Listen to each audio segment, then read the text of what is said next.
Hello. Hello. Yes sir.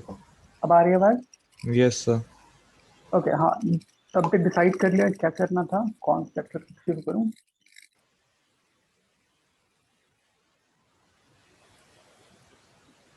Hello.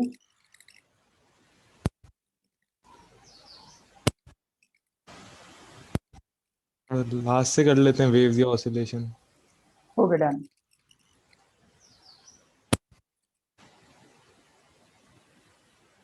तो सबसे first हम शुरू करते हैं ऑसिलेशन से, ठीक है?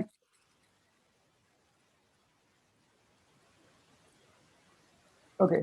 ऑसिलेशन हम समझने से पहले, समझने के लिए हम एक टर्म डिफाइन करते हैं, that is called periodic motion. ठीक है। पीरियोडिक मोशन डिफाइन करते हैं कि कोई भी मोशन जिसका टाइम पीरियड क्या हो, फिक्स हो, एंड एक किसी भी पाथ के अलॉन्ग मूवमेंट करता हो, उसको हम सिंपली क्या बोलते हैं, पीरियोडिक मोशन। जैसे सपोज अगर मैं प्लैनेट का मोशन अराउंड द सन बोलूँ, या इलेक्ट्रॉन का मोशन बोलूँ, या किसी भी चीज़ का मोशन, ठीक। तो इसमें क्या हुआ, जैसे मेरे पास कोई इलेक्ट्रॉन है which is going around the nucleus, या कोई satellite planet around the sun revolve करता हो, तो जहाँ से स्टार्ट हुआ, एग्जैक्ट कंप्लीट पास करने के बाद इस पॉइंट पे आता है, इसलिए इसको हम बोलते हैं पीरियोडिक मोशन, क्योंकि इसका टाइम पीरियड कैसा होता है, फिक्स होता है। एक सेकेंड मोशन ऐसा भी हो सकता है, जैसे अगर मैं एक सिंपल पेंडुलम ले लूँ, ठीक। इसमें कोई बॉब अटैच हो एंड किसी स्ट्रिंग से कनेक्टेड हो, तब क्या होगा, हाफ पहले यहाँ से यहाँ तक मूवमेंट करें एंड देन फिर वापस बैक इस पॉइंट पे आता हो, तो इसको भी मैं क्या बोल सकता हूँ, पीरियोडिक मोशन, क्योंकि ये भी एक कंप्लीट यहाँ से यहाँ तक रिवॉल्व करने के लिए एक फिक्स टाइम लेता है, ठीक। बट इस पीरियोडिक मोशन एंड इस पीरियोडिक मोशन में फर्क है, क्योंकि एक गिवन पॉइंट, इस पॉइंट को हम बोलते हैं mean position, and x position को हम बोलते हैं एक्सट्रीम पोजिशन। तो किसी मीन पोजीशन के अबाउट टू एंड फ्रो या अप एंड डाउन वाइब्रेट करता हो, तो इसको भी हम क्या बोल सकता हूँ, पीरियोडिक। बट इस पीरियोडिक में मीन पोजीशन के अबाउट मोशन हो रहा है, इसलिए इस पीरियोडिक का एक स्पेशल नाम दैट इज कॉल्ड एसएचएम बोलते हैं, सिंपल हार्मोनिक मोशन। ठीक है। तो दोनों ही पीरियोडिक हैं, बट पीरियोडिक में एक special type that is SHM कब हो सकता है, जब वो किसी मीन पोजीशन के अबाउट मूवमेंट करता हो, टू एंड फ्रो या अप एंड डाउन। अब इस चीज को समझने के लिए हम एक टर्म यूज करते हैं, सर्कुलर मोशन। जैसे जैसे सर्कुलर मोशन आपने पहले पढ़ रखा होगा, तो उसको रिलेट करने की कोशिश करते हैं यहाँ पे। जैसे मान लीजिए मेरे पास कोई एक सर्कुलर पाथ है, इस तरह।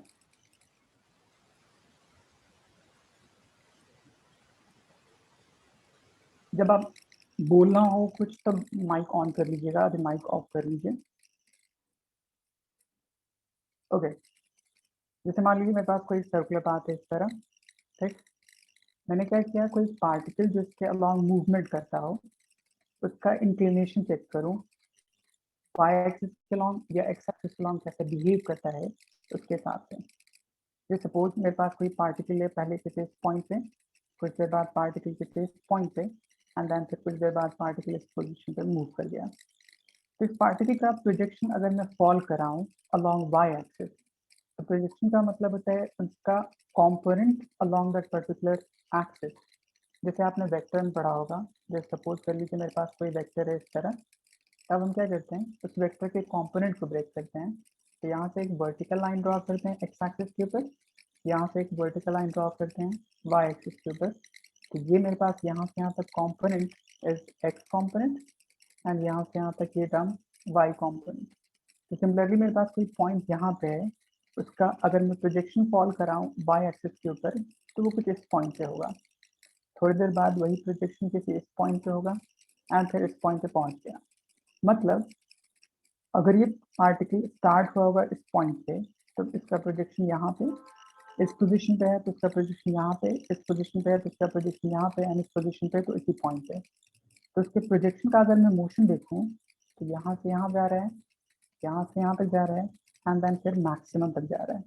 Excuse me sir. हाँ, पूछिए। सर माइक में आपके थोड़ी सी डिस्टरबेंस ज्यादा आ रही है, समझ नहीं आ रहा आप क्या बोल रहे हो। अच्छा, वॉइस क्लियर नहीं है या कुछ ऐसे बीच में हाँ अटक सर, रहा है? जब आप, हाँ सर, आप बोल रहे हो तो पीछे से आवाज आ रही है, डिस्टरबेंस है काफी। नहीं, वो अभी किसी का माइक ऑन था इसलिए, अब नॉर्मल हो गया है। अब सर अभी भी आ रही है आवाज? हाँ जी सर।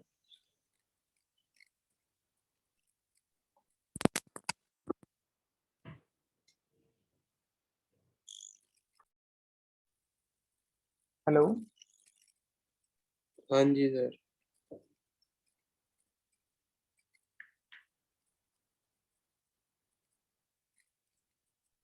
एक मिनट।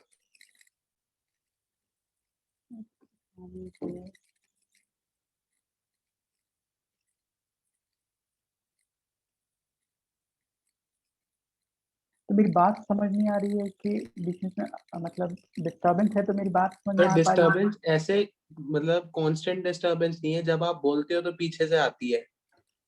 अच्छा अच्छा। हम्म। तो वो शायद इस माइक की वजह से मे बी इसके अंदर वॉइस डिस्टर्बेंस है। तो मेरी बात समझ पा रहे हैं, नहीं समझ पा रहे हैं आप? सर कुछ कुछ वर्ड समझ नहीं आते। तो बस पूछ लीजिए जो अगर कुछ ऐसा हो जो ना समझ में आए। ठीक है, मैं स्लोली स्लोली बोलने की कोशिश कर रहा हूँ। ठीक है। ओके। ओके, तो मैंने यहाँ तक बताया आपको कि मेरे पास कोई पार्टिकल जब सर्कुलर मोशन कर रहा हो, यूनिफॉर्म सर्कुलर मोशन, तो उस पार्टिकल का प्रोजेक्शन अगर मैं देखूँ अलोंग किसी डायमेट्रिकल एक्सिस, या तो एक्स एक्सिस के लॉन्ग लूँ या वाई एक्सिस के लॉन्ग लूँ, तो उसका बिहेवियर कैसा होगा मैं उसको चेक करने की कोशिश कर रहा हूँ।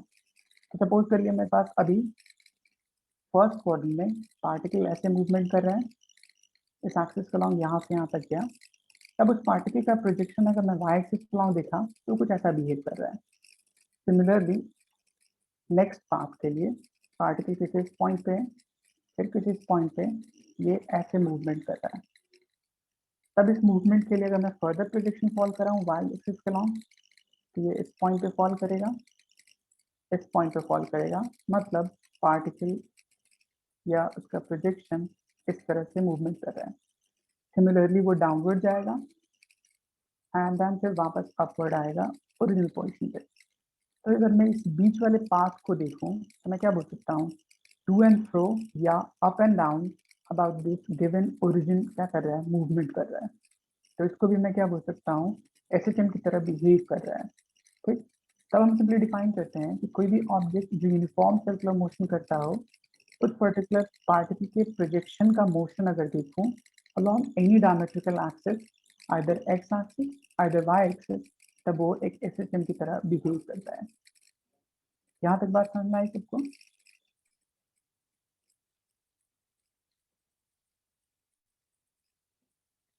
रिस्पॉन्ड कर दीजिए अगर आपको बात समझ आ गई, नहीं तो मैं आपको फिर रिपीट करता हूँ। किसी को कोई डाउट यहाँ तक कि ये मोशन कैसे हो रहा है? ठीक है। जैसे अगर मैं सेम मोशन दिखाऊं, अगर एक्स एक्सिस चलाऊं,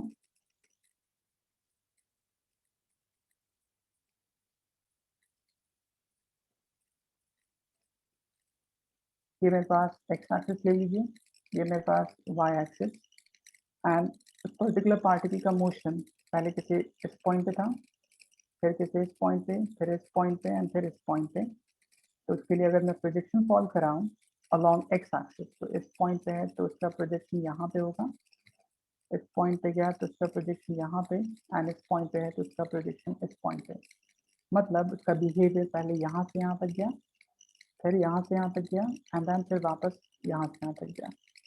फिर पार्टिकल जब इस पोजीशन में या इस क्वाड्रेंट में जाएगा, के लिए अगर मैं प्रोजेक्शन फॉल कराऊं एक्स एक्सिस के ऊपर, तब उसका मोशन यहाँ से यहाँ तक, देन फिर यहाँ एंड देन फिर यहाँ। तो ये हॉरिजॉन्टली इस डायरेक्शन में जा रहा है, फिर वापस बैक आएगा इस डायरेक्शन में, जब ये मोशन यहाँ से यहाँ तक करता होगा, एंड देन फिर मोशन यहाँ से यहाँ तक करता होगा। तो मैं कंबाइनली ये बोल सकता हूँ कि पार्टिकल के प्रोजेक्शन का मोशन, प्रोजेक्शन का मतलब होता है शैडो अलोंग एक्स एक्सिस, वो to and fro about origin कर रहा है, इसलिए इस मोशन को हम एसएचएम बोल सकते हैं। ठीक। तब इसीलिए हम डिफाइन करते हैं कि कोई भी यूनिफॉर्म सर्कुलर मोशन अगर ऑब्जेक्ट करता है तो इसके प्रोजेक्शन का मोशन एक एसएचएम की तरह बिहेव करता है। तब इसको एज ए रेफरेंस लेकर इक्वेशन ऑफ एसएचएम हम डिराइव करने की कोशिश करते हैं। ठीक है।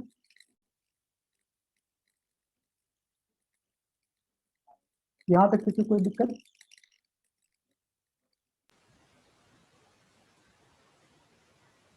कोई डाउट तो नहीं पूछना?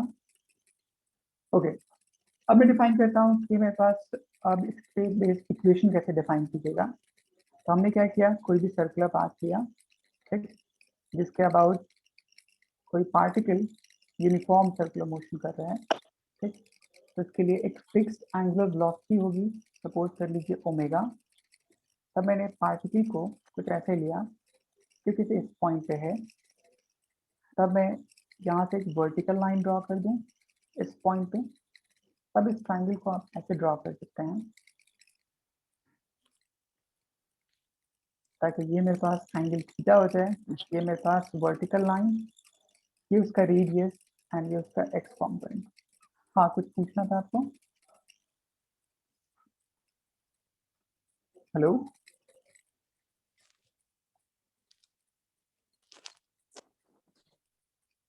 ओके। अब मेरे पास इस ट्रायंगल से अगर मैं ट्रिग्नोमेट्री अप्लाई करूं ताकि मुझे y और x चाहिए इन रिस्पेक्ट टू a, तो मैं यहाँ से ले सकता हूँ sin theta is equal to perpendicular by hypotenuse. तो मैं यहाँ सॉल्व करूँ तो y is equal to a times of sin theta. अगर मैं यहाँ से ओमेगा के रिस्पेक्ट में बोलूँ तो हम नॉर्मल लीनियर मोशन के लिए बोलते थे velocity is equal to displacement by time.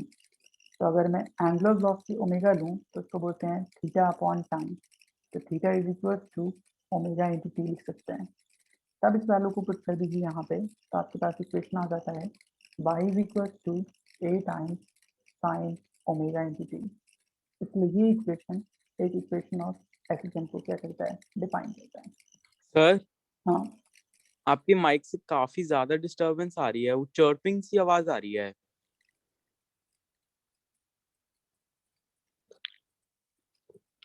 तो मेरी मतलब मेरी बात समझ पा रहे हैं, नहीं समझ पा रहे हैं आप? पीछे सर समझ बैकग्राउंड तो आ रही है लेकिन वो आवाज पूरी बहुत ज्यादा इरिटेटिंग है। चर्पिंग की आवाज आ रही है आपके माइक से।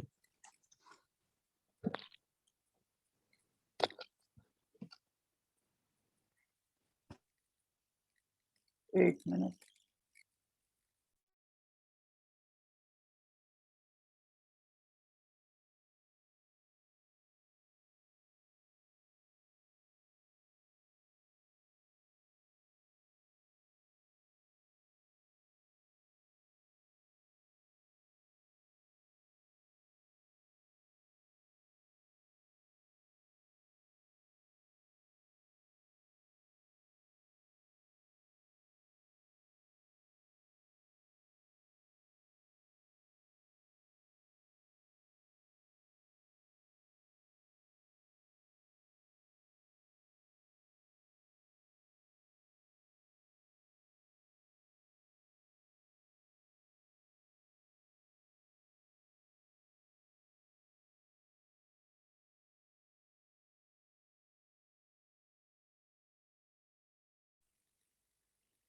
हेलो,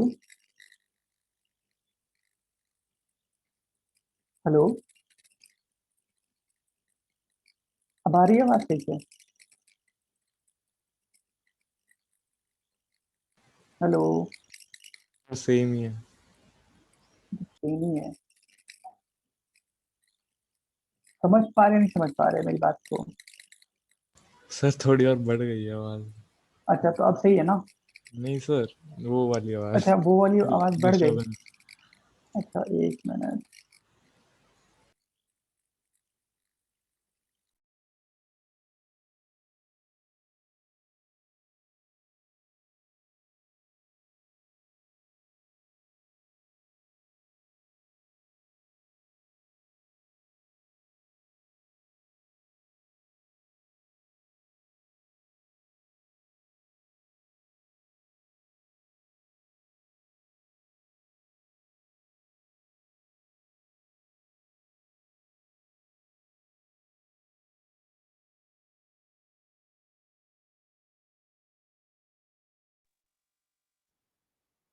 हेलो, अब सही है?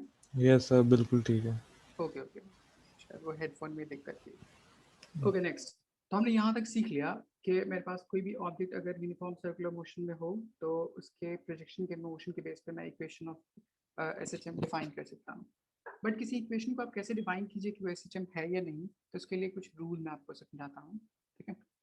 जैसे कोई भी इक्वेशन दे रखा हो, अगर वो सिर्फ साइन एंड कॉस हो, ठीक है, बाकी अदर ट्रिग्नोमेट्रिक रेशियोज ना हो, तो वो SHM होगा एक गिवन कंडीशन पे, ठीक है। अब बोलिए ऐसा क्यों, मैं आपको रीजन बताता हूँ। जैसे y इज इक्वल्स टू, अगर आप हो y is equals to a n sine omega t, ऐसे कोई इक्वेशन दे रखा है, तो n की वैल्यू अगर 1 होगी तभी वो SHM शो करेगा, ठीक। अगर n की वैल्यू 1 के अलावा कोई भी टर्म हो सकती है तो वो SHM नहीं होगा, बट पीरियोडिक होगा, बट पीरियोडिक, ठीक। अब जैसे ये टर्म है तो इसके बेस पे दो टर्म लिख सकते हैं, या तो आप साइन के टर्म में इक्वेशन लिख सकते हैं, या तो कॉस के टर्म में इक्वेशन लिख सकते हैं, या दोनों का सम ले सकते हैं, ठीक। ये तीन कंडीशन SHM को डिफाइन करेगी, इसके अलावा कोई भी कंडीशन SHM को डिफाइन नहीं करती। ऐसा क्यों? क्योंकि साइन की अगर मैं वैल्यू देखूं तो साइन की वैल्यू कहाँ से कहाँ तक लाई करती है, -1 से लेके +1 तक लाई करती है, एंड उसी तरह कॉस थीटा की वैल्यू -1 से लेके +1 तक लाई करती है। इसीलिए इस फंक्शन को हम बाउंडेड फंक्शन बोलते हैं, इसीलिए वो SHM को डिफाइन करता है। जैसे अगर आप बोलिए मेरे पास कोई सिंगल पेंडुलम है, वो किसी मीन पोजीशन के अबाउट मूवमेंट कर रहा है, तो उसके पास क्या होगा, एक फिक्स्ड एक्सट्रीम पोजीशन होगा, आइदर लेफ्ट डायरेक्शन में आइदर राइट डायरेक्शन में। बट इसके अलावा कोई भी ट्रिग्नोमेट्रिक रेशियोज लीजिए, tan theta, cosec theta, sec theta and cot theta, तो इसकी वैल्यू -इंफिनिटी से +इंफिनिटी तक होती है। मतलब इसका जो एक्सट्रीम पोजीशन है वो इन्फानाइट होगा, तो वो SHM में बिहेव नहीं करता, क्योंकि इन्फानाइट में एम्पलीट्यूड नहीं ले सकता। इसीलिए हम सिंपली क्या बोलते हैं, साइन एंड कॉस का लीनियर सर आप एक बार पहले वाला बता सकते हो, बिकॉज वो वाली माइक की प्रॉब्लम आ रही थी तो वो समझ नहीं आया था। अच्छा, तो फिर से शुरू से बताता हूँ आपको। Yes sir, thank you sir. सबसे पहले हमने डिफाइन किया था कि SHM ऑसिलेशन, तो इसमें मैंने दो टर्म डिफाइन किया, एक पीरियोडिक, वो पर्टिकुलर मोशन जिसका टाइम पीरियड कैसा हो, फिक्स्ड हो, ठीक है, तो उसको आप बोल सकते हैं periodic motion, fix time period, ठीक।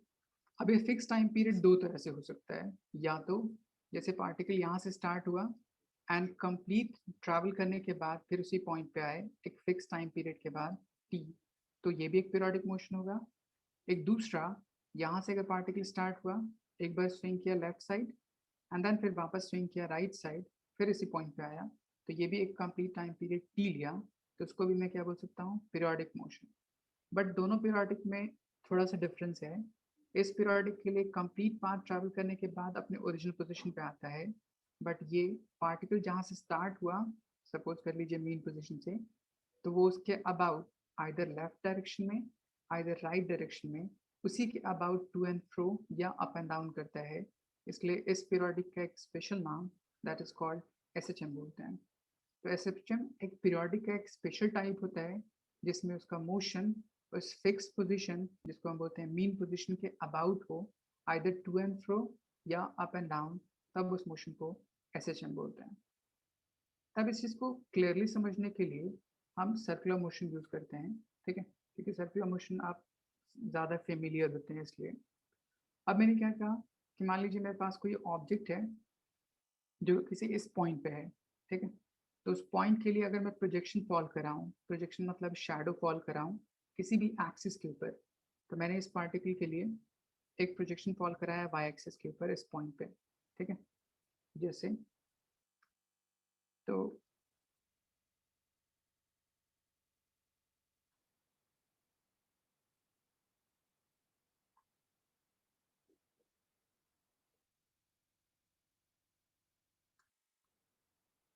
जैसे मेरे पास पार्टिकल इस पॉइंट पे है, क्योंकि यहाँ से मूव करके यहाँ तक जाना है, ठीक है, with constant angular velocity omega. Particle किसी इस पॉइंट पे है तो उसका एक शैडो अगर मैं y एक्सिस के लॉन्ग देखूँ तो किसी इस पॉइंट पे होगा। फिर थोड़ी देर बाद पार्टिकल इस पॉइंट पे गया तो उसका शैडो देखूँ तो यहाँ पे होगा, एंड फिर पार्टिकल किसी इस पॉइंट पे चला गया तो शैडो अपर मोस्ट पॉइंट पे होगा। तो उस शैडो का मोशन अलॉन्ग y एक्सिस देखूँ तो यहाँ से मूव करके यहाँ तक पहुँच गया। फिर सेकेंड पार्ट, जब पार्टिकल यहाँ पे है उस पॉइंट पे अगर मैं शैडो देखूँ तो यहाँ पे होगा, मतलब पार्टिकल यहाँ से यहाँ तक मूव किया। अगर इस पॉइंट पे पार्टिकल है तो उसका शैडो फॉल कराऊँ इस पॉइंट पे तो यहाँ से यहाँ तक हो जाएगा। अगर पार्टिकल इस पॉइंट पे है तो शैडो फॉल कराऊँ तो यहाँ से यहाँ तक हुआ। मतलब ऑब्जेक्ट अप एंड डाउन क्या कर रहा है, मूव कर रहा है। उसी तरह अगर थर्ड क्वाड्रेंट में अगर पार्टिकल को मूव कराऊं तो उसका मोशन डाउनवर्ड हो जाएगा, एंड अगर फोर्थ क्वाड्रेंट में मूवमेंट कराऊं तो उसका मोशन अगेन वापस उस पोजीशन पे आ जाएगा। तो मैं यहाँ बोल सकता हूँ कि पार्टिकल का projection along Y axis up and down about given mean position, जैसे ओरिजिन उसके अबाउट हो रहा है, इसलिए इसको मैं क्या बोल सकता हूँ, SHM बोल सकता हूँ। सिमिलरली मैंने एक्स एक्सिस को लॉन्ग मूव करके दिखाया। तब हम इन दोनों से कंक्लूड करते हैं कि कोई भी ऑब्जेक्ट अगर सर्कुलर मोशन करता हो तो उस पार्टिकल के प्रोजेक्शन का motion along any diametrical axis will act as or behave as SHM। ठीक है? Yes yes sir. Sir. Okay, अब हम डिफाइन करते हैं यहाँ पे इक्वेशंस को डिराइव करना। तो मैंने सपोज कर लिया कि मेरे पास कोई एक सर्कुलर पाथ है जिसके अबाउट कुछ एंगुलर वेलोसिटी ओमेगा से रोटेट कर रहा है। तो हमने जैसे लीनियर मोशन में वेलोसिटी का फॉर्मूला होता है डिस्प्लेसमेंट बाय टाइम, तो सर्कुलर मोशन में वेलोसिटी का फॉर्मूला होता है ओमेगा, थीटा डिस्प्लेसमेंट होता है टाइम, तो omega is equal to theta upon T. तो मैंने यहाँ से थीटा कैलकुलेट कर लिया। ये मेरे पास ये वाला थीटा है। अगर यहाँ से यहाँ तक उसका अपना कुछ रेडियस है, सपोज कर लीजिए ए, तो एक ट्राइंगल फॉर्म हुआ। इस ट्राइंगल को मैंने यहाँ दिखाया। ठीक, अब इस ट्राइंगल के रिस्पेक्ट में मैंने साइन थीटा निकाल लिया। तो sine theta is equal to perpendicular by hypotenuse, तो y is equal to a times of sine theta, and theta की वैल्यू ये टर्म मैंने पुट कर दी, तो एक जनरल इक्वेशन ये आ गया। इसी सेम इक्वेशन में अगर मैं cos थीटा ले लेता तो आपका रिलेशन आता cos theta is equal to base by hypotenuse, तो x is equal to a times of cos theta, and theta is simply omega into T. तो या तो इक्वेशन आपका cos के टर्म में होगा या तो इक्वेशन आपका साइन के टर्म में होगा, बट उसका पावर लीनियर होना चाहिए, तब वो SHM शो करेगा, अदरवाइज वो SHM नहीं होगा। तो SHM होने की कंडीशन या तो आपका इक्वेशन साइन के टर्म में हो, cos के टर्म में होगा विथ लीनियर पावर, या इन दोनों का सम हो सकता है। हायर पावर के लिए वो SHM नहीं होगा, पीरियोडिक हो सकता है, SHM नहीं होगा। मैंने आगे डिफाइन किया ये term square omega T sine cube omega T, तो वो सब SHM नहीं होगा। ठीक है, इसका भी एक कंडीशन है, आगे मैं बताऊंगा, तो उसके बेस में प्रूव कराऊंगा मैथमेटिकली कि वो क्यों SHM की तरह बिहेव नहीं करते हैं। ठीक है, नेक्स्ट, बाकी अदर भी ट्रिग्नोमेट्रिक रेशियो पीरियोडिक होते हैं, बट सिर्फ हम साइन एंड कॉस को इसलिए लेते हैं क्योंकि इसकी वैल्यू फिक्स्ड होती है, -1 से +1 तक के बीच में लाई करती है। बाकी सारे अदर ट्रिग्नोमेट्रिक रेशियोज की जो वैल्यू होती है वो -∞ से +∞ के बीच में लाई करती है, इसलिए उसका एम्पलीट्यूड फाइनाइट नहीं होगा, इसलिए हम उसको SHM में कंसीडर नहीं करते हैं। ठीक, यहाँ तक कोई मुश्किल? No sir. ओके, अब हमें डिफाइन करना है कुछ टर्म। ठीक, जैसे सबसे पहली चीज मेरे पास इक्वेशन दे रखा है y is equal to a times sine omega T plus 5, ऐसे कुछ इक्वेशन गिवन होगा। तब इस इक्वेशन का कुछ मतलब होता है, कौन कौन से टर्म क्या बताते हैं।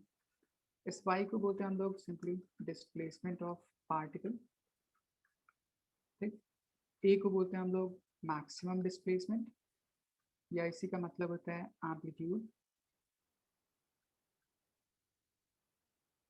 Omega is called angular velocity and phi is called initial phase। ठीक, इनिशियल फेज का मतलब क्या होगा, जैसे मान लीजिए ये पूरा टर्म यहाँ से यहाँ तक साइन के एंगल को डिफाइन कर रहा है, थीटा को, तो थीटा को हम दूसरे टर्म में फेज भी बोलते हैं क्योंकि वो उसके किसी भी पॉइंट पे डायरेक्शन को डिफाइन करता है कि इस पॉइंट पे एग्जिस्ट करता होगा, इसलिए उसके स्ट्रक्चर को बताता है उस कर्व के। हमने यहाँ पे डिफाइन किया एंगुलर वेलोसिटी ओमेगा, वहाँ से 2 पाई बाई टी कर दीजिए उसको, या 2 पाई इंटू एफ कर दीजिए उसको, तो वहाँ से टाइम पीरियड या फ्रीक्वेंसी कैलकुलेट कर सकते हैं। जैसे सबसे आसान एक मैं आपको क्वेश्चन बताता हूँ, y इज इक्वल टू अगर आपको दे रखा हो 4 sine 10 pi T plus pi by 6, तो आपको बोले time period, frequency, amplitude, initial phase निकालने के लिए सिंपली दोनों इक्वेशन को कंपेयर कीजिए एंड वैल्यू सॉल्व कर दीजिए। ठीक है, यहाँ तक कोई मुश्किल? No sir. ओके अब मेरे पास एक नेक्स्ट रिलेशन होता है, जैसे मैंने ये सॉल्व किया simply time period in side से सॉल्व करने के लिए। ठीक, एक रिलेशन होता है मेरे पास कि पार्टिकल को एक पोजीशन से दूसरी पोजीशन पे जाना है तो उसके लिए टाइम टेकन कितना होगा। ठीक है, तो अलग अलग टर्म अलग तरह से सॉल्व करते हैं। मैं आपको एक दूसरा तरीका सिखाता हूँ सॉल्व करने का। Relation between time taken and amplitude, या उसी चीज को बोलते हैं डिस्प्लेसमेंट। ठीक, जनरली अगर साइन का इक्वेशन हो तो साइन का ग्राफ कुछ इस तरह का होता है। ठीक, तो मैंने किसी एक पार्ट को कट किया एंड उसको देखने की कोशिश कर रहा हूँ। तो हमने यहाँ से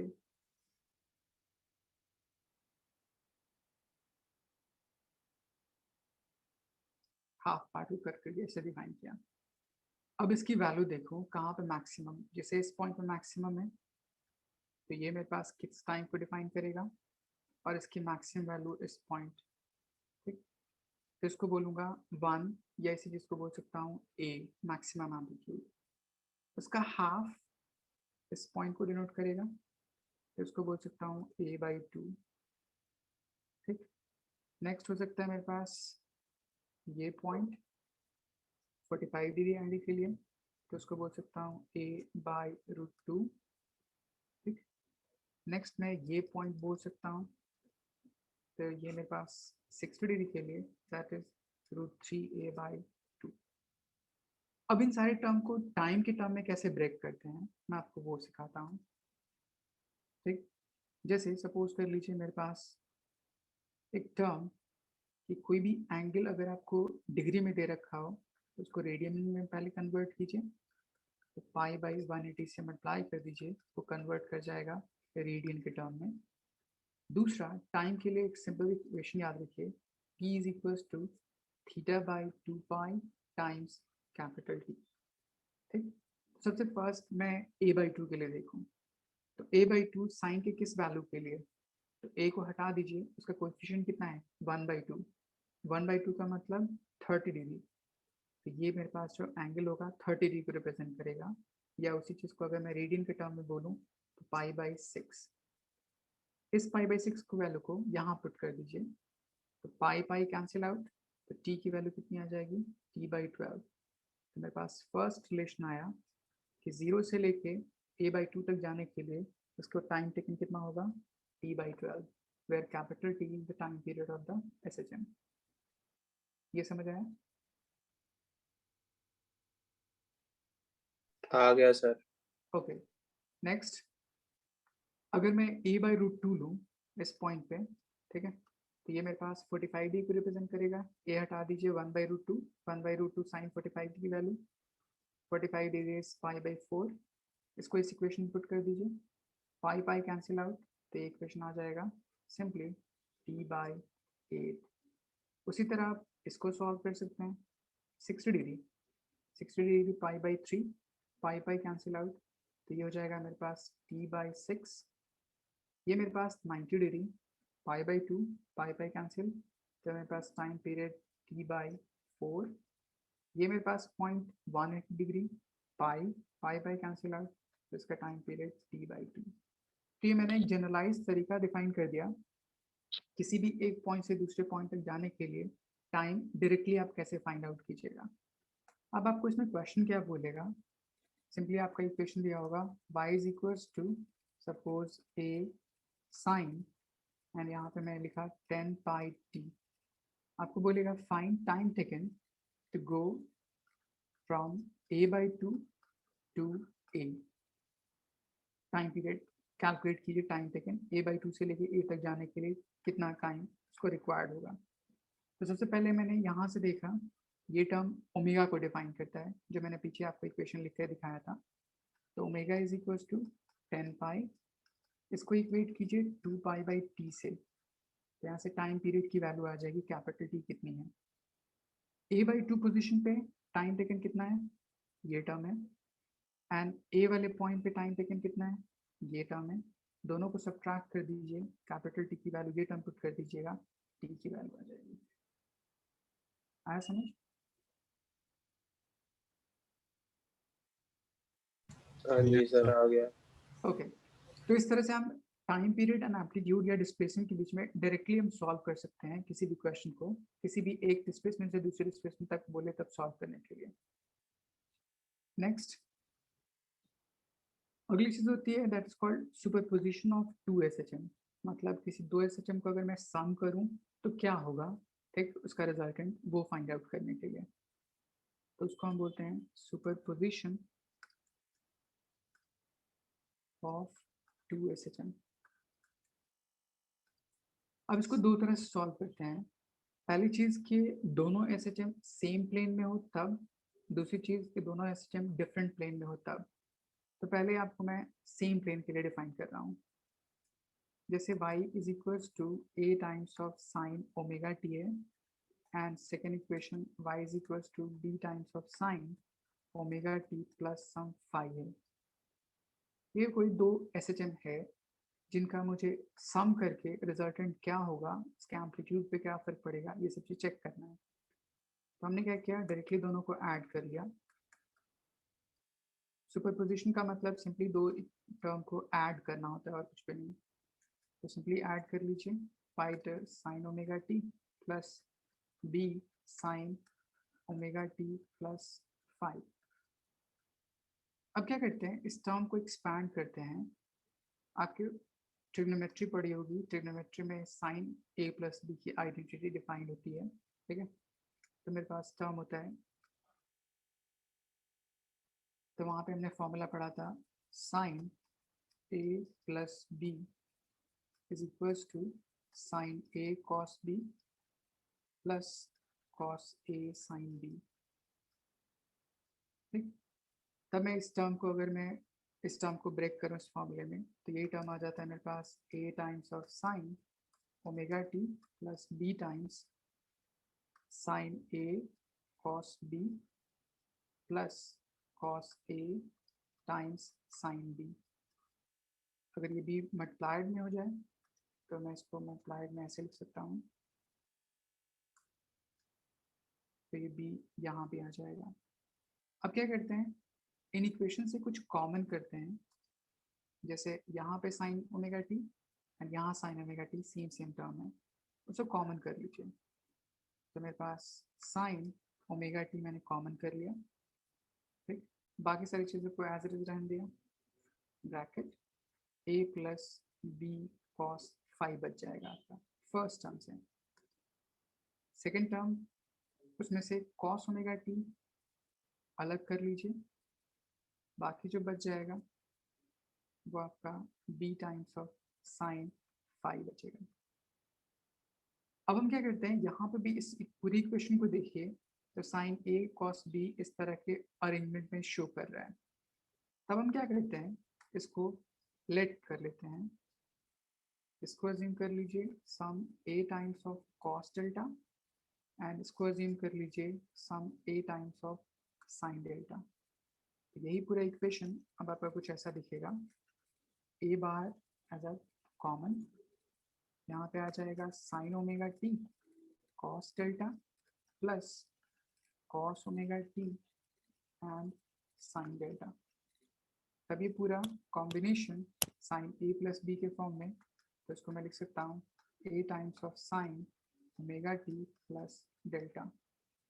इसलिए मैंने कहा था किसी भी दो एसएचएम को अगर मैं सम करता हूँ तो उसका रिजल्टेंट वो भी एक एसएचएम होता है।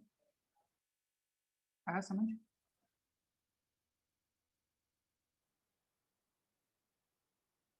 यहाँ तक किसी को डाउट कि मैंने कैसे सॉल्व किया इस चीज को?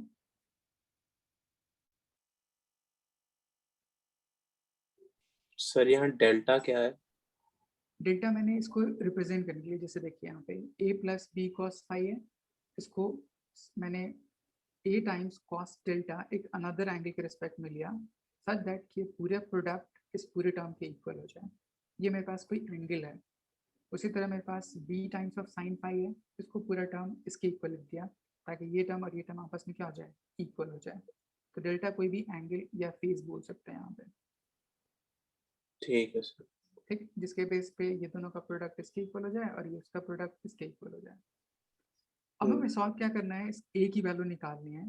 तो मैं इस इक्वेशन एंड इस इक्वेशन को स्क्वायर करके सम कर लूँ ताकि एम्पलीट्यूड ऑफ द वेव आ जाए।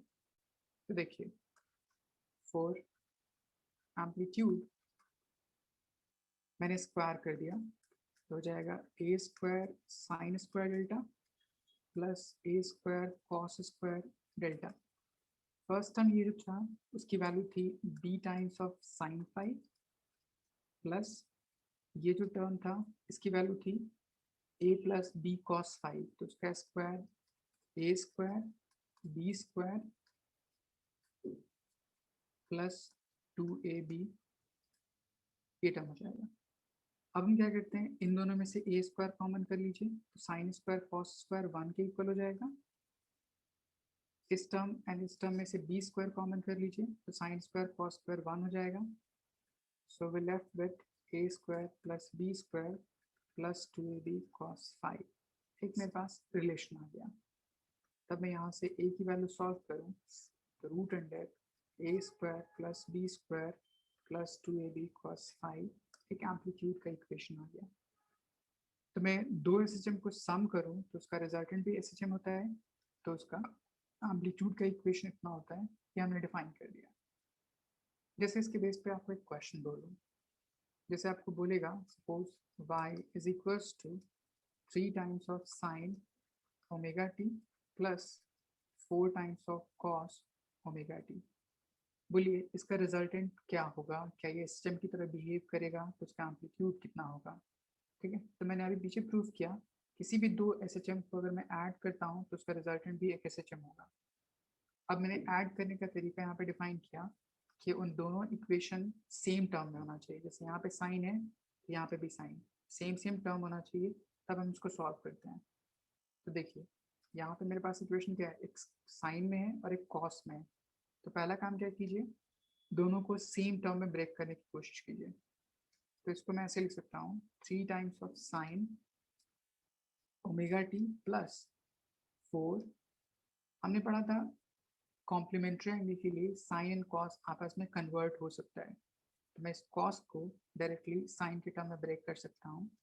तो sign omega T plus pi by 2 ऐसे लिख सकते हैं। ठीक, या पाई बाई 2 माइनस ओमेगा टी वैसे भी लिख सकते हैं। अब देखिए दोनों इक्वेशन सेम क्वांटिटी में डिफाइन हो गया, तो इसको बोल सकता हूँ a, इसको बोल सकता हूँ b और इसको बोल सकता हूँ फाई। तो इन तीनों चीज़ों को यूज़ करके मैं इस इक्वेशन पुट कर दूँ, वहाँ से एम्पलीट्यूड आ जाएगा।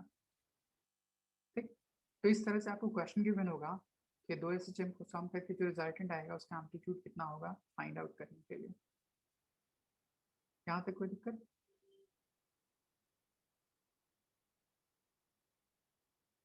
No sir. ओके, नेक्स्ट होता है मेरे पास कि अगर मेरे पास डिफरेंट प्लेन में दे रखा हो, डिफरेंट प्लेन कैसे गिवन होगा। जैसे मैंने कोई इक्वेशन लिखा y is equals to a times of sine omega t and एक दूसरा इक्वेशन लिखा x b times of sine omega T plus 5। तो इसको बोलूँगा दो डिफरेंट प्लेन में है, x अलग प्लेन में होगा, y अलग प्लेन में होगा, तो इसको बोलूँगा डिफरेंट प्लेन में।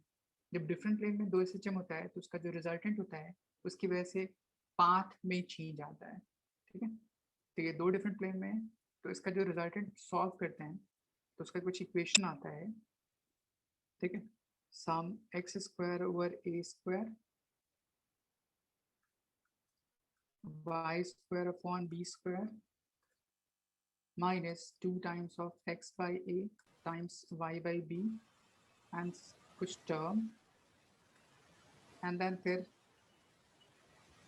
Sign square 5। ऐसा कुछ इक्वेशन आता है, बट इस इक्वेशन को याद रखने की ज़रूरत नहीं है। आप सिंपली ये टर्म याद रखिए कि फर्स्ट अगर 5 0 हो या पाई हो तब इस कंडीशन में जो पाथ होगा वो पाथ लीनियर होता है। अगर मेरे पास 5 पाई बाई 2 हो तब मेरे पास जो पाथ होता है वो एलिप्टिकल होगा। ठीक, एंड थर्ड वन अगर मेरे पास 5 पाई बाई 2 हो एंड ए एंड बी आपस में इक्वल हो, तब मेरे पास जो पाथ डिफाइंड होता है वो सर्कुलर होगा। ठीक, तो सिंपली अगर कोई दो SHM डिफरेंट प्लेन में हो तो उसकी वजह से पाथ में चेंज होता है, तो ये रिलेशन होता है। ठीक, जैसे मैं आपको एक इक्वेशन बताता हूँ। अगर आपको इक्वेशन दे रखा हो r vector is equals to 4 times of sine omega t i cap plus 4 times of cos omega t j cap, बोलेगा इसका जो रिजल्टेंट होगा वो उसका पाथ कैसा होगा। तो फिर यहाँ पे मेरे पास कॉस, यहाँ पे मेरे पास साइन, तो पहले इस कॉस को कन्वर्ट कर दीजिए साइन के टर्म में, एंड देन 3 टर्म डिफाइन कीजिए। फाई के बीच में क्या रिलेशन है, ए और बी के बीच में क्या रिलेशन है। तो इसको मैं ऐसे लिख सकता हूँ 4 sign omega t i cap plus 4, इसको अगर मैं साइन के टर्म में ब्रेक करूँ तो sign omega T plus pi by 2 J cap. अब इन पूरे टर्म को देखिए, ए एंड बी दोनों इक्वल है एंड दोनों के बीच में फेज डिफरेंस कितना है, पाई बाई 2 का। मतलब ये लास्ट वाली कंडीशन क्या कर रहा है, फुलफिल कर रहा है। इसलिए इसका जो रिजल्टेंट होगा उसका पाथ कैसा होगा, सर्कुलर। डायरेक्टली इक्वेशन देख के आप डिफाइन कर सकते हैं। ठीक है, यहाँ तक कोई मुश्किल?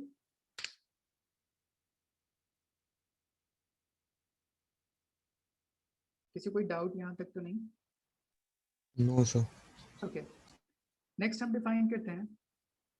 हमने डिस्प्लेसमेंट सारी चीजें डिफाइन कर दी। ठीक है, अगली चीज हम पढ़ते हैं वेलोसिटी कैसे डिफाइन करते हैं एंड उसके बेस पे क्या क्या रिलेशन पूछते हैं।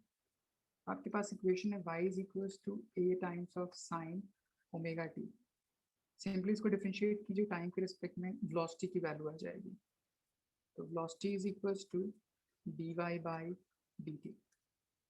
a कांस्टेंट बाहर ले लिया, साइन का differentiation cos omega t, but omega t itself a function, इसलिए ओमेगा बाहर एंड t का डिफरेंशिएशन 1, तभी पूरा टर्म आ जाएगा velocity is equals to omega times of a cos of omega into t। अब पहली चीज पूछी जाती है कि इस इक्वेशन एंड जो ऊपर इक्वेशन लिखा था दोनों के फेज डिफरेंस में क्या फर्क है, मतलब फेज में कितना डिफरेंस है वो फाइंड कीजिए। तो हम क्या करते हैं, इस पूरी इक्वेशन को, यहाँ पे कॉस है, इसको साइन के टर्म में ब्रेक करते हैं।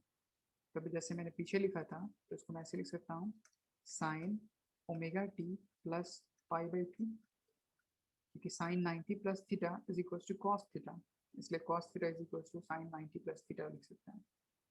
अब इस इक्वेशन को देखिए, तो ये मेरे पास पूरा एंगल फेज बताता है और ये मेरे पास पूरा एंगल फेज बताता है, तो दोनों को डिफरेंस कीजिएगा तो एक्स्ट्रा कितना आ जाएगा, पाई बाई 2। तब हम यहाँ से कंक्लूड करते हैं कि वेलोसिटी एंड डिस्प्लेसमेंट इन दोनों के बीच में फेज डिफरेंस कितना होता है, पाई बाई 2 का होता है। तो ये आपसे क्वेश्चन पूछ सकता है what is the phase difference between velocity and displacement, तो ये हमेशा पाई बाई 2 होता है। ठीक है, नेक्स्ट अगर मैं इस टर्म को डिस्प्लेसमेंट के टर्म में लिखने की कोशिश करूं, जो टर्म दे रखा है उसके बेस पे, तो मैं इसको ऐसे लिख सकता हूँ velocity is equals to omega A. Class 10th में आपने ट्रिग्नोमेट्री आइडेंटिटी पढ़ी होगी, तो cos theta is equals to 1 minus sine square theta.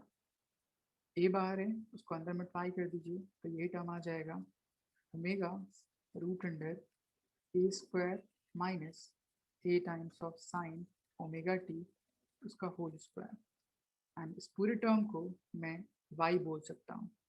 तो यही क्वांटिटी अब कितनी हो गई, omega times root under a square minus y square is equals to velocity. तो ये velocity in terms of displacement आया। अब मेरे पास दो डिफरेंट पोजीशंस होते हैं, एक मेरे पास मीन पोजीशन, एक मेरे पास एक्सट्रीम पोजीशन। मीन पोजीशन पे y की वैल्यू कितनी होती है, 0।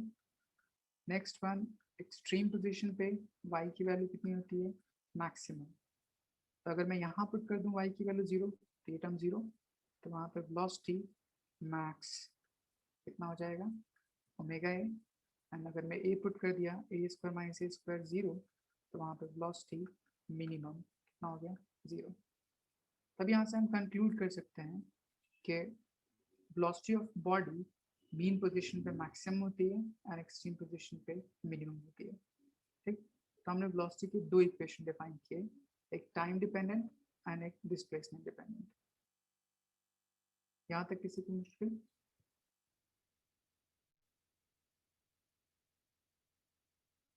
किसी को कोई डाउट हो तो पूछिए।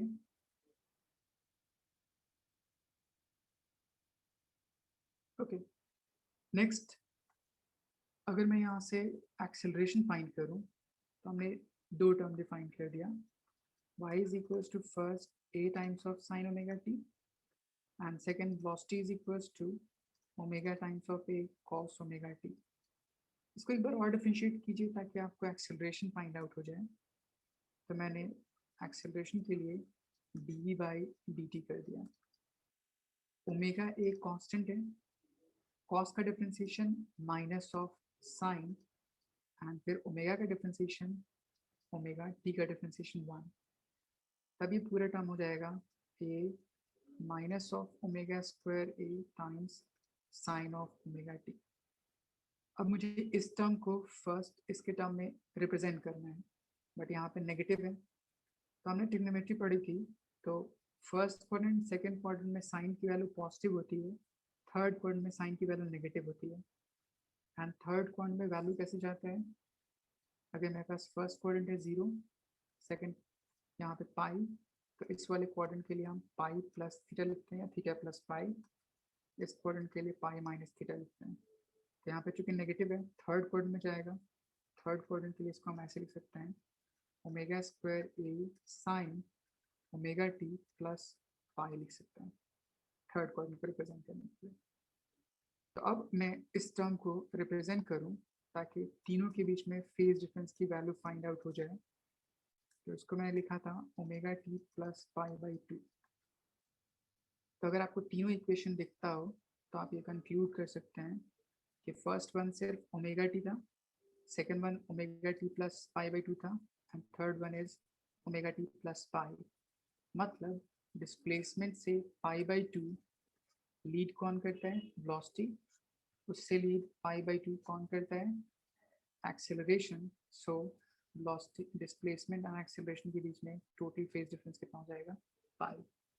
तो ये एक जनरलाइज्ड रिलेशनशिप होता है between displacement, velocity and acceleration. ठीक, तो ये आपको क्वेश्चन पूछ सकता है what would be the phase difference between displacement, velocity and acceleration.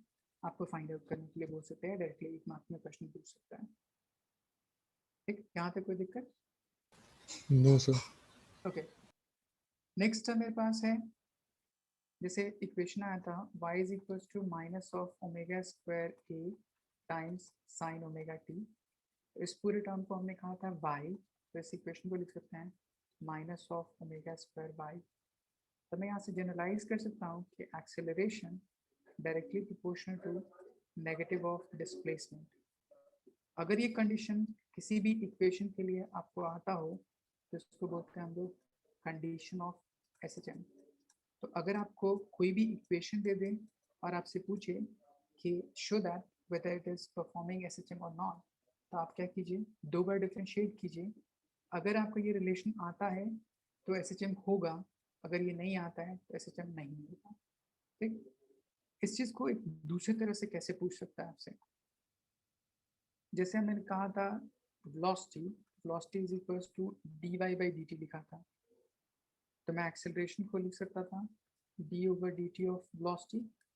इस वेलोसिटी की वैल्यू ये टर्म अगर मैं यहाँ पुट कर दूँ तो इसको मैं ऐसे लिख सकता हूँ d ओवर dt, वेलोसिटी की वैल्यू dy बाई dt लिख सकता हूँ। तब इसका मतलब होगा d over d second derivative of y with respect to time. तब मैं इस इक्वेशन को जनरलाइज्ड अगर मैं लिखूँ तो इसको ऐसे लिख सकता हूँ second derivative of displacement with respect to time, वो माइनस ऑफ ओमेगा स्क्वायर है तो इससे जाके प्लस हो जाएगा into y is equals to 0। अगर किसी इक्वेशन को ऐसे रिप्रेजेंट करिए तो इसको हम बोलते हैं general differential equation of SHM।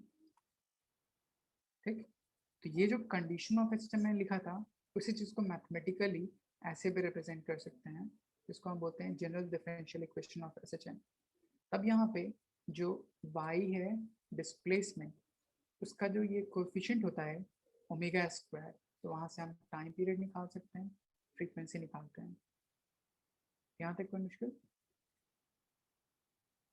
जैसे मैं आपको एक क्वेश्चन बताऊं, अभी लास्ट ईयर जेई में एक सवाल पूछा, second derivative of y dt square plus alpha times y is equal to 0।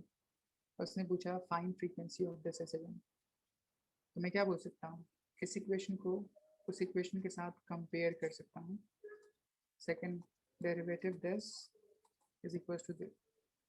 तो ये टर्म एंड ये टर्म क्या होगा, इक्वल होगा, दोनों को इक्वेट कर दीजिए। तो omega square is equal to alpha, so omega is equal to under root of alpha, omega की वैल्यू होती है 2 pi into f, so frequency is equal to under root of alpha upon 2 pi, या अगर इसे मैं आपको time period निकालना होता तो 2 पाई अंडर रूट अल्फा, ऐसे सॉल्व कर सकते हैं।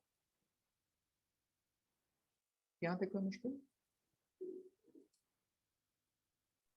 ओ सर। ओके, तो हमने 3 टर्म पढ़ लिया, डिस्प्लेसमेंट, वेलोसिटी, एक्सेलरेशन, ठीक है। ये मेरे पास तीनों टर्म फर्स्ट पार्ट था इस एसएचएम का। सेकंड पार्ट होता है एनर्जी ऑन एसएचएम, ठीक, वो कैसे डिफाइन करते हैं, ठीक।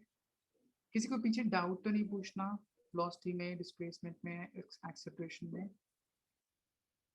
फिर मैं आगे एनर्जी पढ़ाना शुरू करूँ आपको। सबको मेरी बात समझ आ रही है? कोई प्रॉब्लम तो नहीं है? यस सर, समझ आ रहा है। ओके, नेक्स्ट हम डिफाइन करते हैं एनर्जी ऑन एसएचएम।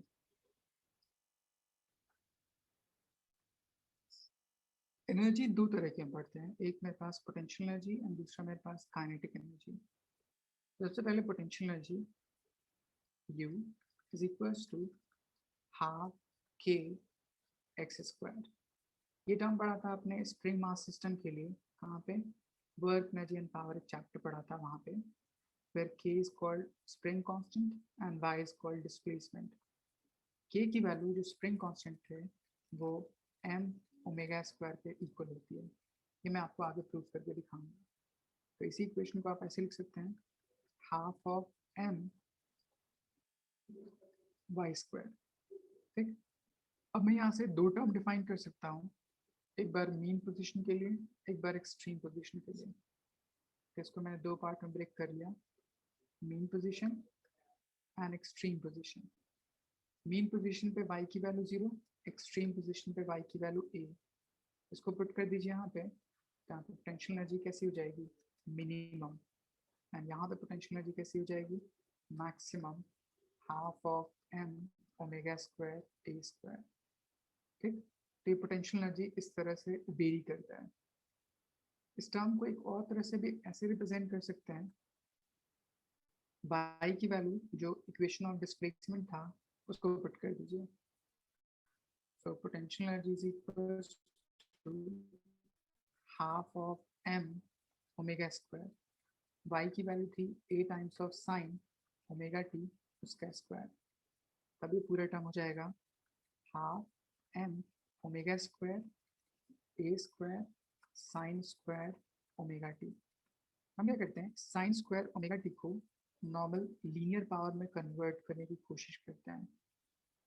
तो आपके पास ट्रिग्नोमेट्री में आपने टर्म पढ़ा होगा, आप लोग पास मैथ्स है या बायो है? मैथ्स। ओके, तो मैथ में ट्रिग्नोमेट्री में आपने कॉस थीटा की रिलेशन पढ़ी होगी, ठीक है, 1 minus 2 times of sign square theta. तो मैं यहाँ से साइन स्क्वायर थीटा की अगर मैं वैल्यू निकालूँ तो sine square theta is equal to 1 minus cos 2 theta लिख सकते हैं। इस वैल्यू को यहाँ पुट कर दीजिए ताकि इसको लीनियर पावर के टर्म में ब्रेक कर लिया जाए। तो मैं इसको लिख सकता हूँ 1/4 times m omega square a square, यहाँ पे 2 मल्टीप्लाई में था, उससे जाएगा डिवाइड में, तभी हो जाएगा 1 minus cos of twice omega t।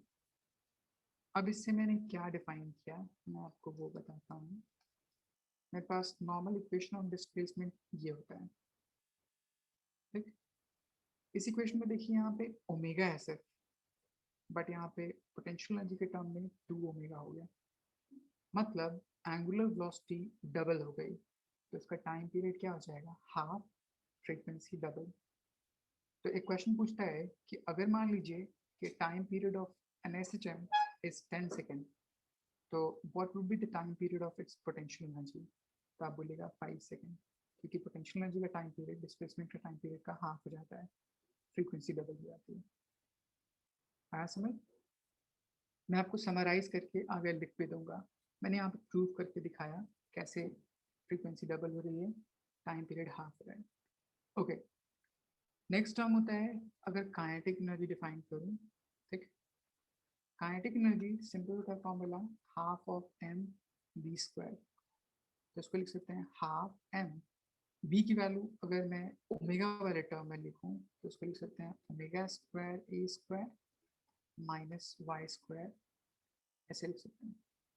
अब इसकी फर्दर 2 वैल्यूज हो सकती हैं, एक बार मीन पोजीशन पे, एक बार एक्सट्रीम पोजीशन पे। मीन पोजीशन पे y की वैल्यू 0, एक्सट्रीम पोजीशन पे y की वैल्यू a। इसकी वैल्यू पुट कर दीजिए तो पूरा टर्म 0 हो जाएगा। तो वहाँ पे काइनेटिक एनर्जी मैक्सिमम कितना, half of m omega square A square. अगर मैं ये टर्म पुट कर दूँ तो यहाँ पे काइनेटिक एनर्जी मिनिमम कितना, 0। पिछले वाले टर्म में मैंने डिफाइन किया था पोटेंशियल एनर्जी मैक्सिमम होता है मीन पोजीशन मतलब एक्सट्रीम पोजीशन पे, मीन पोजीशन पे 0 होती है। यहाँ पे काइनेटिक एनर्जी मीन पोजीशन पे 0 एंड एक्सट्रीम पोजीशन पे, मीन पोजीशन पे मैक्सिमम एंड एक्सट्रीम पोजीशन पे मिनिमम, उल्टा होता है। सो दैट कि दोनों का सम कुछ टर्म डिफाइन करे, वो हम आगे समझते हैं। नेक्स्ट टर्म, इसको अगर मैं टाइम के टर्म में ब्रेक करूँ ताकि इसका भी रिलेशन फ्रीक्वेंसी के साथ कुछ डिफाइन हो, तो kinetic energy is equals to half m v square. V को अगर मैं टाइम के टर्म में लिखूंगा तो इसको लिख सकता हूँ omega A cos of omega T उसका स्क्वायर, तभी वैल्यू हो जाएगी हाफ एम ओमेगा स्क्वायर ए square cos square omega T. पीछे था आपका साइन स्क्वायर ओमेगा टी, यहाँ पे कॉस स्क्वायर ओमेगा टी। तो sine square theta is equals to 1 minus cos 2 theta upon 2, तो cos square theta is equals to होता है 1 plus cos square upon 2। तो इसको ब्रेक करेंगे तो आपका इसका फॉर्मूला आता है 1/4 एम ओमेगा स्क्वायर ए square bracket 1 plus cos 2 omega T. तो यहाँ से भी हम कंक्लूड कर सकते हैं कि इसकी भी फ्रीक्वेंसी डबल हो गई, तो टाइम पीरियड क्या हो जाएगा, हाफ हो जाएगा। अब हमें क्या करना है, इस काइनेटिक एनर्जी को एंड उस पोटेंशियल एनर्जी को दोनों को ऐड कर लेना है ताकि टोटल एनर्जी की वैल्यू आ जाए। तो total energy is equals to kinetic energy plus potential energy, दोनों को सम कीजिए, हाफ एम ओमेगा स्क्वायर ए square minus square square plus half M omega square Y square. दोनों को सम कीजिएगा, Y square negative Y square positive cancel out हो जाएगा, तो पूरी वैल्यू आ जाएगी हाफ एम ओमेगा स्क्वायर ए स्क्वायर, जो कि एक कांस्टेंट टर्म का है। मतलब कि kinetic energy plus potential energy दोनों को सम किया, टोटल एनर्जी जो वैल्यू आई वो हमेशा कांस्टेंट होती है। एंड कांस्टेंट टर्म का टाइम पीरियड इनफाइनाइट होता है, उसकी फ्रीक्वेंसी 0 होती है। तब मैं इन सब टर्म में जनरलाइज करूँ कि कौन कौन से टर्म का टाइम पीरियड फ्रीक्वेंसी कितनी कितनी होगी, तो ये मान लीजिए डिस्प्लेसमेंट, ये velocity, acceleration, potential energy, kinetic energy and total energy. अगर इसका टाइम पीरियड t है, इसका भी t, इसका भी t, तो इसका टाइम पीरियड हाफ हो जाता है, इसका भी टाइम पीरियड हाफ हो जाता है एंड इसका टाइम पीरियड इनफाइनाइट हो जाता है। अगर मैं फ्रीक्वेंसी लिखूं तो इसकी फ्रीक्वेंसी f, इसकी फ्रीक्वेंसी f, तो इसकी फ्रीक्वेंसी 2f एंड इसकी फ्रीक्वेंसी 0। ये याद रखिएगा कि किस किस टर्म की फ्रीक्वेंसी टाइम पीरियड के बीच में क्या रिलेशन होता है। ठीक, यहाँ तक कोई मुश्किल?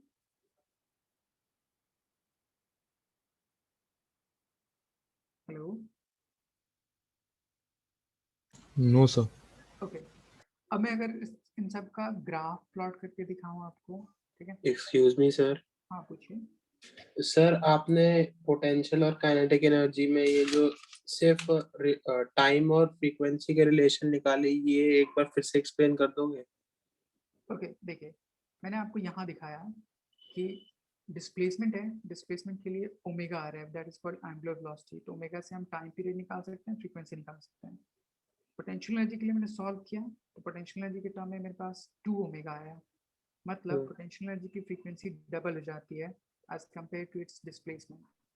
सिमिलरली मैंने काइनेटिक एनर्जी के लिए इक्वेशन निकाला, तो इसकी भी फ्रीक्वेंसी कैसे हो गई, डबल। एंड लास्ट अगर मैं टोटल एनर्जी निकाला तो वो कांस्टेंट हो गया। तो कांस्टेंट टर्म चेंज नहीं करता, इसलिए उसकी फ्रीक्वेंसी 0 होती है एंड टाइम पीरियड इनफिनाइट होता है। तब मैं इन सबको समराइज करूं तो डिस्प्लेसमेंट, वेलोसिटी, एक्सेलरेशन, इन तीनों टर्म के लिए time period T T T, frequency F F F, तो पोटेंशियल एनर्जी इसके रिस्पेक्ट में हाफ हो जाता है, काइनेटिक एनर्जी भी half and time period infinite हो जाता है। तो फ्रीक्वेंसी डबल एंड इंफिनिटी, इसके लिए 0। Okay sir. और किसी को कोई डाउट?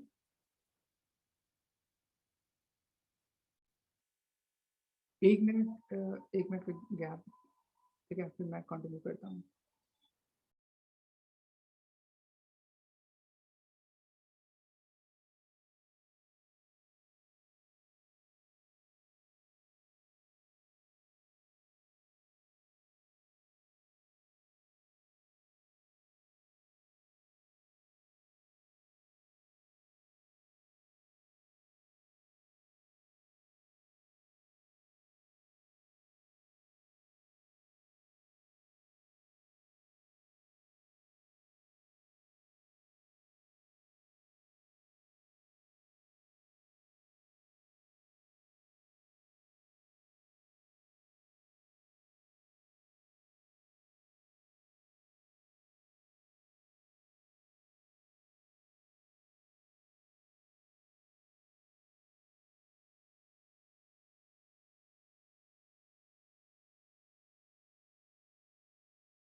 ओके, तो हमने यहाँ तक टर्म डिफाइन कर दिया, ठीक है।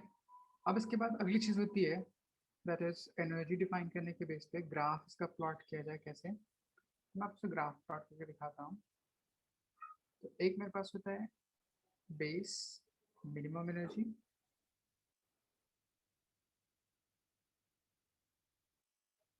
मैक्सिमम एनर्जी,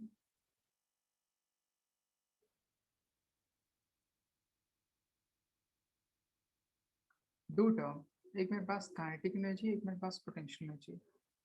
पोटेंशियल एनर्जी के टर्म में half M omega square Y square and y sine पे डिपेंड था। साइन की मिनिमम वैल्यू 0 से स्टार्ट होती है, इसलिए से ग्राफ कुछ यहाँ से स्टार्ट होगा, यहाँ तक जाएगा, यहाँ से आया इस तरह। उसी तरह पोटेंशियल एनर्जी का ग्राफ प्लॉट करूँ तो पोटेंशियल एनर्जी की, काइनेटिक एनर्जी का ग्राफ प्लॉट करूँ तो उसमें कॉस पर था, कॉस 0 की वैल्यू 1 होती है, तो इसलिए उसका कर्व कुछ ऐसा जाता है।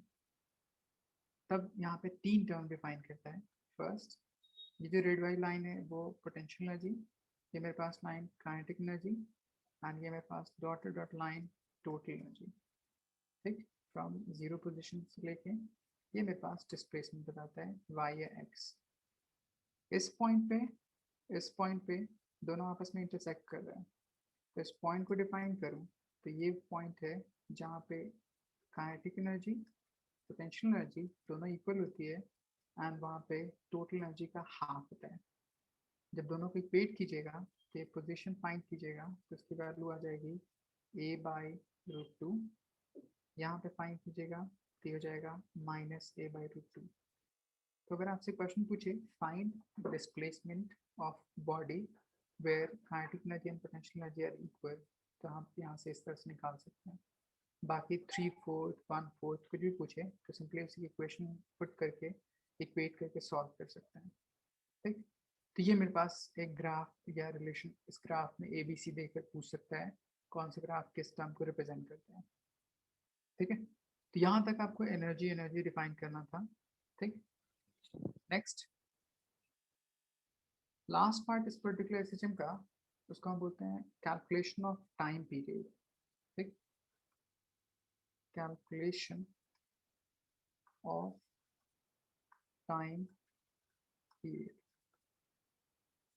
टाइम पीरियड कैलकुलेट करने के लिए सबसे पहले हम क्या करते हैं, मोशन हम सिंपली डिफाइन करते हैं, मोशन स्ट्रेट लाइन में है या एंगुलर है। तो आपको पढ़ना है सिंपली ट्रांसलेशनल मोशन, तो उसके बेस पे सबसे पहली चीज़ कैलकुलेट करते हैं रिस्टोरिंग फोर्स।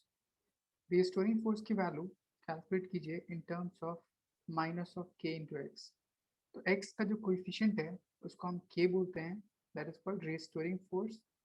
फिर मैं यहाँ पे इसको इस तरह से लिख सकता हूँ, mass times acceleration is equals to minus of k times of x, तो a is equals to minus of k upon m times of x, या इस चीज़ को हम ऐसे लिख सकते हैं second derivative of x upon with respect to time plus k by m times x is equals to 0।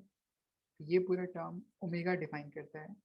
तब यहाँ से टाइम पीरियड सॉल्व कीजिएगा तो उसकी वैल्यू आती है 2π√m/k,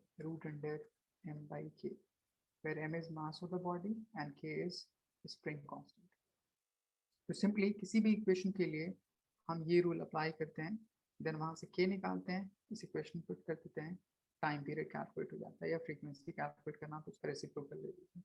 जैसे मैं आपको कुछ कैलकुलेशन सिखाता हूँ, ठीक। सबसे फर्स्ट होता है मेरे पास spring mass system, spring mass system. तो पहले मैं स्प्रिंग के बारे में डिफाइन करूं। मान लीजिए मेरे पास कोई एक स्प्रिंग है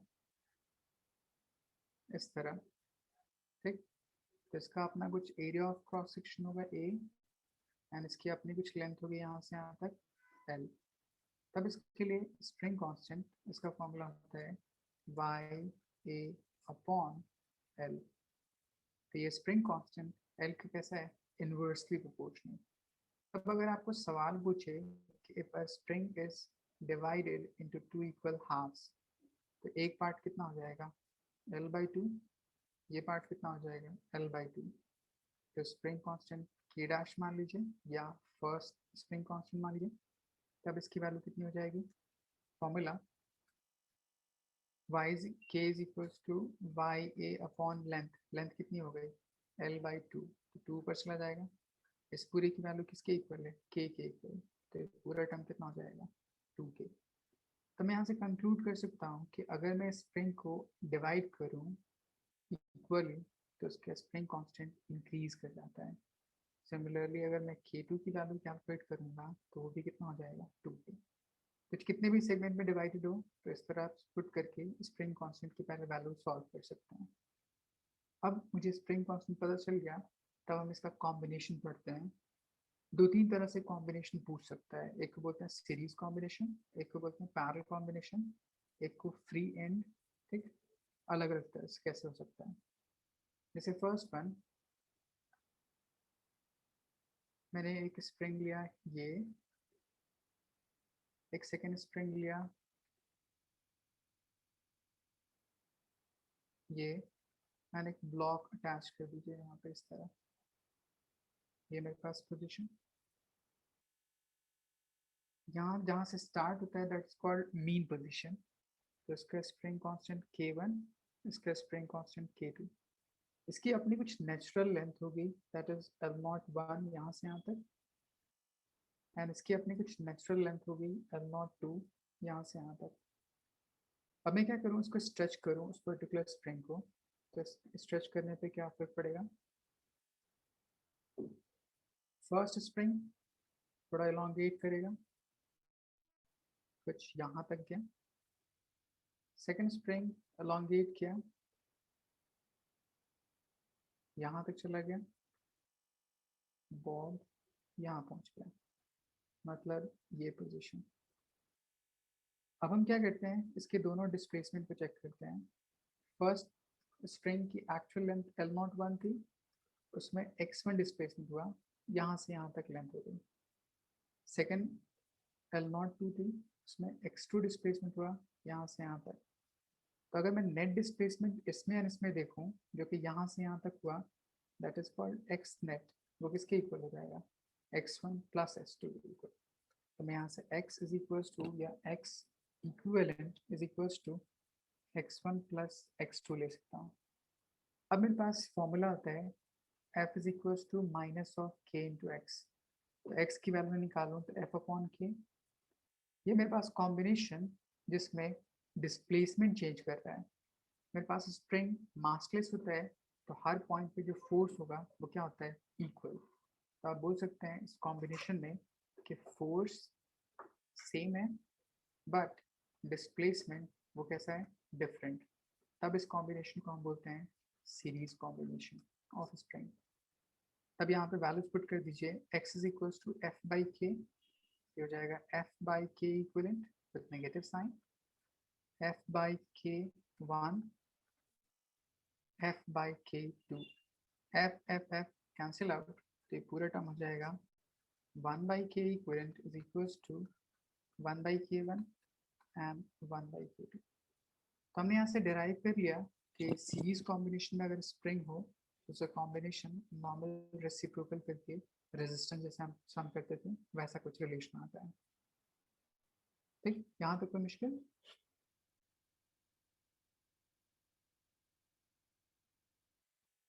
ओके, नेक्स्ट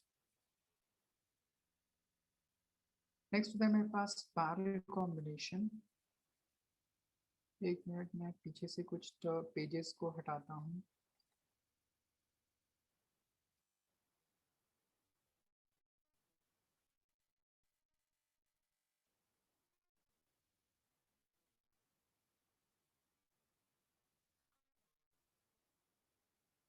ओके, नेक्स्ट जैसे मेरे पास पैरेलल कॉम्बिनेशन बोलूं तो मेरे पास एक स्प्रिंग ले लीजिए, ये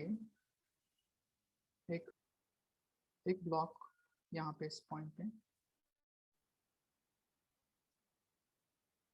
इस तरह,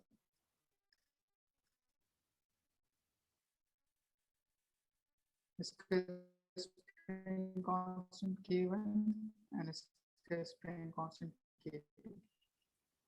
अगर मैं इसको स्ट्रेच करूं तो क्या फर्क पड़ेगा, एंड इसको स्ट्रेच कर दीजिए इस तरह, वो एक्चुअल पोजीशन से डिस्प्लेस्ड होकर किसी इस पॉइंट तक आ गया। तो दोनों स्प्रिंग में सेम अमाउंट ऑफ स्ट्रेचिंग होगी, बट चूंकि दोनों स्प्रिंग की स्टिफनेस रिजिडिटी अलग अलग होगी, तो वो अलग अलग अमाउंट ऑफ फोर्स क्या करेगा, एक्सर्ट करेगा इस पर्टिकुलर ब्लॉक के ऊपर। इसलिए मैं बोल सकता हूँ इस कंडीशन में कि x दोनों के लिए क्या है, सेम, बट फोर्स दोनों के लिए क्या है, डिफरेंट। जो चीज़ डिफरेंट होगी मैं उसका रिजल्टेंट सम करूँ तो f equivalent is equals to f1 plus f2। f is equals to minus of k x, तो हो जाएगा minus of k equivalent x minus of k x एंड minus of k x x cancel out, तो पूरा formula आ जाएगा k equivalent is equals to k1 plus k2।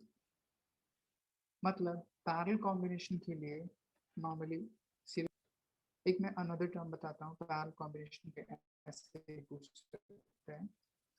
जैसे आपको एक स्प्रिंग दिया हो यहाँ पे इस तरह, एक ब्लॉक ले लीजिए, एक स्प्रिंग ले लीजिए यहाँ पे सपोज। अब मैं स्प्रिंग को किसी भी एक डायरेक्शन में मूवमेंट कर रहा हूँ तो क्या फर्क पड़ेगा?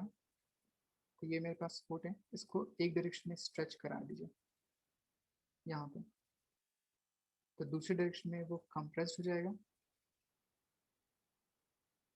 ऐसा हो जाएगा। अब इसका मतलब हुआ कि ये मेरे पास एक्चुअल पोजीशन है एंड ये मेरे पास डिस्प्लेस्ड पोजीशन है। तो जितना एक्सटेंशन लेफ्ट वाले स्प्रिंग में होगा उतना ही कंप्रेशन राइट वाले स्प्रिंग में होगा। तो मैं बोल सकता हूँ दोनों के लिए डिस्प्लेसमेंट क्या है? Same same. एंड चूंकि दोनों की स्टिफनेस अलग अलग होगी तो फोर्स कैसा होगा? डिफरेंट। इसलिए इस कॉम्बिनेशन को भी हम क्या बोलते हैं? पैरेलल कॉम्बिनेशन बोलते हैं। ठीक, यहाँ तक समझ आया? किसी को कोई डाउट? No sir. ओके, अब मेरे पास टर्म इसके बेस पर हम डिफाइन करते हैं। सीरीज कॉम्बिनेशन, पैरेलल कॉम्बिनेशन में डिफाइन कर दिया। थर्ड वन इज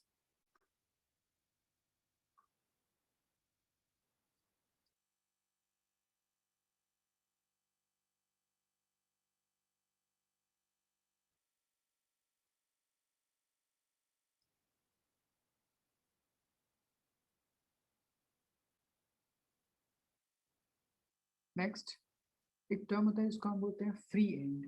ठीक, जैसे ये मेरे पास कोई कोऑर्डिनेट एक्सिस ले लीजिए, मेरे पास कोई ब्लॉक यहाँ पे एक स्प्रिंग को कनेक्ट कर दिया इस पॉइंट पे, इसका मास m1, इसका मास m2, स्प्रिंग कांस्टेंट k।